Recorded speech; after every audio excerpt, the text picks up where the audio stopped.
자, 다음 주제 우리 민지숙 기자의 설명부터 들어보도록 하겠습니다. 네, 제가 준비한 아이템 이재명 대표 검찰 수사 관련 소식입니다. 제목은요, 검찰 출석 D-1, 이재명은 죽지 않는다입니다. 이재명 대표 내일 오전 10시 반이면 이 성남FC 후원금 의혹 관련해서 성남지청의 피의자 신분으로 출석하게 됩니다. 출석을 앞둔 마지막 주말인 어제 굉장히 바빴을 텐데 이른 새벽에 한 진보 성향의 유튜브 채널에 등판했다는 소식입니다. 직접 영상의 모습을 드러낸 건 아니고요. 이 라이브 방송 댓글창에 등장했다고 하는데 이 채널 이미 가짜 뉴스로 판명된 이 한동훈 장관과 윤석열 대통령 이른바 이 청담동 술자리 의혹을 계속해서 전파하는 채널이라고 합니다. 여기에 깜짝 등장한 이 대표는 내부 총질은 이적행위다. 모두 한번 같이 해주세요. 총구는 밖으로 이렇게 쓰며 또 진보는 분열로 망한다는 이 말 정말 듣기 싫다. 이렇게 민주당 뜻을 한데 모아야 한다는 글들을 계속해서 올렸다고 합니다. 이렇게 이 대표가 직접 결집 요구에 나서면서 이 대표의 지지자들이라고 할 수 있는 개딸들이 응답을 했습니다. 뭐 제명인회라던가 이재명 지지자 그룹 등 다양한 커뮤니티에서 이 내일 지청 앞으로 소집을 한 건데요. 이 오전 성남지청 앞에서 모두 다 모이는 상황이 연출될 것 같습니다. 반면 이 보수단체도 같은 시간 같은 곳에서 집회를 진행하거든요. 이 단체들끼리 또는 뭐 경찰력과의 충돌 가능성 좀 배제할 수 없겠습니다. 자, 민주당 이재명 대표 내일 오전 10시 30분 검찰에 출석을 합니다. 지금 우리 기자들 설명 들어보면 내일 이 성남지청 앞 상당히 북적북적할 것 같습니다. 민지숙 기자. 그러면 네. 이재명 대표는 출석을 하면 포토라인에는 쓰나요? 그럴 것 같습니다. 앞서 이 당당하게 임하겠다라고 밝혔던 이 네. 대표 이 포토라인에 서서 한마디 할 것 같은데 이 성남지청 이 지하 출입구 자체가 없습니다. 애초에 취재진을 피할 수도 없고 민주당 대변인도 어제 이 대표가 그냥 들어가지는 않을 것으로 보인다라며 한마디 할 것임을 예고했습니다. 먼저 과거 검찰 출석 당시 이재명 대표의 모습 영상으로 모아봤습니다. 저는 오늘 100만 시민의 살림을 책임지는 시장으로서 시민을 위해서 일해야 될 그 귀한 시간에 허접한 고발을 이유로 검찰 조사를 받기 위해 이 자리에 와 있습니다. 검찰이 야당 탄압, 이재명 죽이기에 앞장서고 있습니다. 이런 일로 우리 도민들께 걱정을 끼쳐드린 점 송구하게 생각합니다. 그러나 부당한 공격에 대해서 제가 그 진상을 밝히고 또 저의 부당한 올가미를 벗어나려는 불가피한 행동이라는 점 이해해 주시고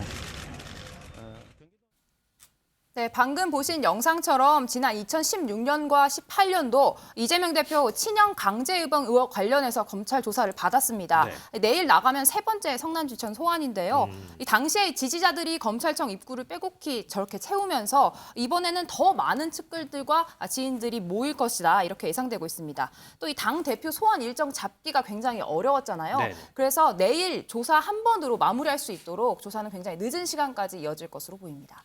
자, 김지율 대표님. 내일 어쨌든 이재명 대표가 포토라인에 씁니다. 그러면 뭐 서서 사진만 찍고 들어가는 건 아닐 거 아니에요. 뭐라고 한마디 할 텐데 앞서 이제 지난번에 이제 검찰 출석할 때 얘기도 들어봤지만 대동소이하지 않을까 싶은데 어떤 얘기를 조금 주로 할까요? 예측인데 두 가지 얘기를 할 것 같아요. 첫 번째는 이게 야당 탄압이다. 근데 왜 야당 탄압이냐? 문재인 정부 때 3년 반 동안 경찰이 수사를 해서 무혐의가 된 건데 이게 지금 뒤집어져고 네. 그리고 이게 이제 지자체장의 권한인데 이렇게 뭐 후원금을 받은 거 그 개인이 받은 게 아니라 축구단이 받은 걸 가지고 정치로 이렇게 시비를 걸기 시작하면 살아날 지자체장이 아무도 없다. 이 얘기를 할 거고요. 두 번째는 이제 기울어진 운동장 수사다 이게. 그러니까 저번에도 얘기했듯이 윤석열 대통령 가족들이 중범죄 혐의가 있는데 거기는 수사 안 하고 야당만 수사하고 있다. 이런 식으로 크게 보면 두 가지를 얘기하지 않을까 그렇게 보여집니다. 자, 이재명 대표가 과연 포토라인에서 어떤 얘기를 할지 저희도 좀 관심이 가는 대목이긴 합니다. 자, 이수아 기자. 근데 내일 이재명 대표가 출석을 할 때 혼자 가는 게 아니고 당 지도부 뭐 여럿이 간다고 하더라고요. 그런데 벌써 그거 두고서 뭐 이런저런 얘기 나온다면서요? 네, 동행할 것이라는 얘기가 나왔는데요. 먼저 저희가 이재명 대표의 관련 반응부터 영상으로 준비해봤습니다. 부당하게 출석하신다고 하셨는데 내일 좀 어떤 입장 좀 밝히실까요? 입장은 밝히실 거죠? 아까 대변인이 얘기하셨을 텐데 대변인한테 설명을 드리시면 뒤에 좀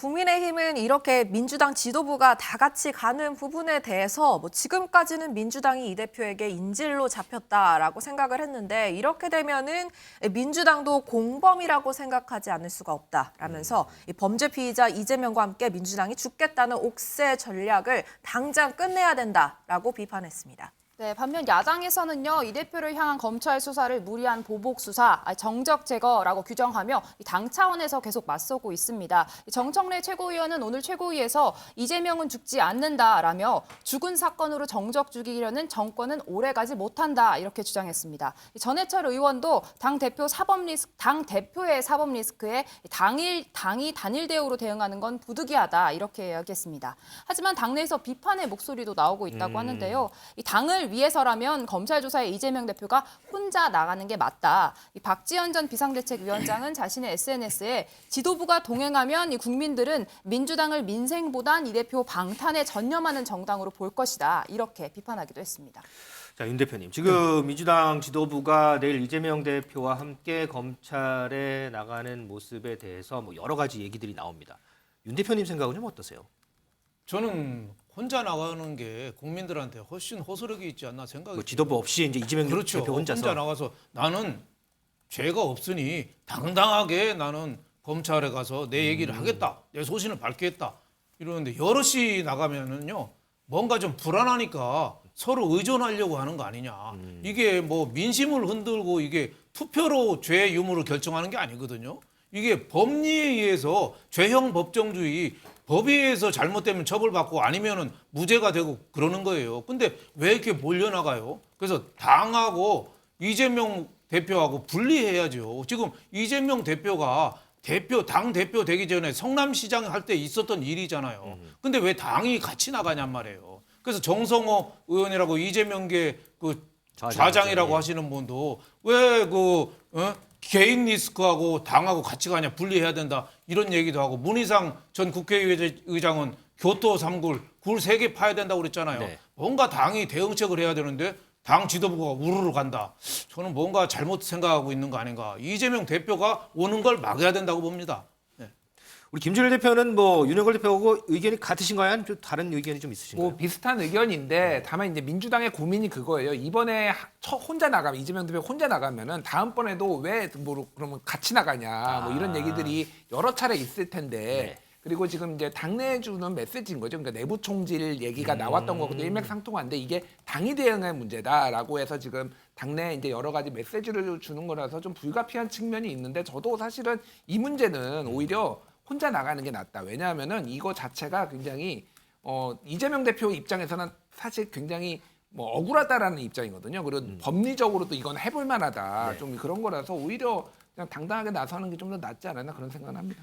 자, 이재명 대표 내일 검찰 출석할 때 어떤 모습이 좀 연출될지 내일 이 시간에 저희가 좀 더 자세하게 전해드리도록 하겠습니다.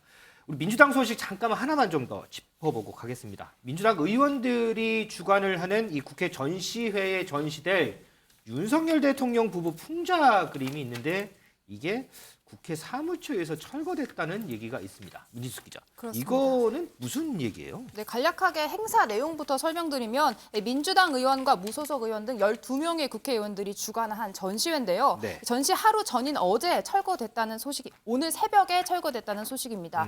원래는 오늘부터 국회의원회관 2층 로비에서 이 전시가 진행될 예정이었는데 이 전시 작품 내용에 문제가 있어서 오늘 오전 새벽에 강제로 철거됐다는 소식입니다. 살펴보니까 바로 윤 대통령과 김건희 여사를 풍자하는 내용의 작품들이 포함되어 있었기 때문인데요. 네. 구체적으로 대통령 부부가 나체로 칼을 휘두르는 모습이나 뭐 술병을 손에 든 대통령의 모습 이런 것들이 담겼다고 합니다. 국회 사무처는 내규상 특정 개인이나 단체를 비방하는 내용의 행사는 허용하지 않는다라고 하는데요. 이 내규를 근거로 공문을 보내서 자진 철거를 요구했지만 자신 철거하지 않아서 오늘 새벽에 강제로 철거했다고 합니다. 그래서 전시에 참여한 작가와 의원들은 일제히 반발했는데요. 직접 듣고 오시죠.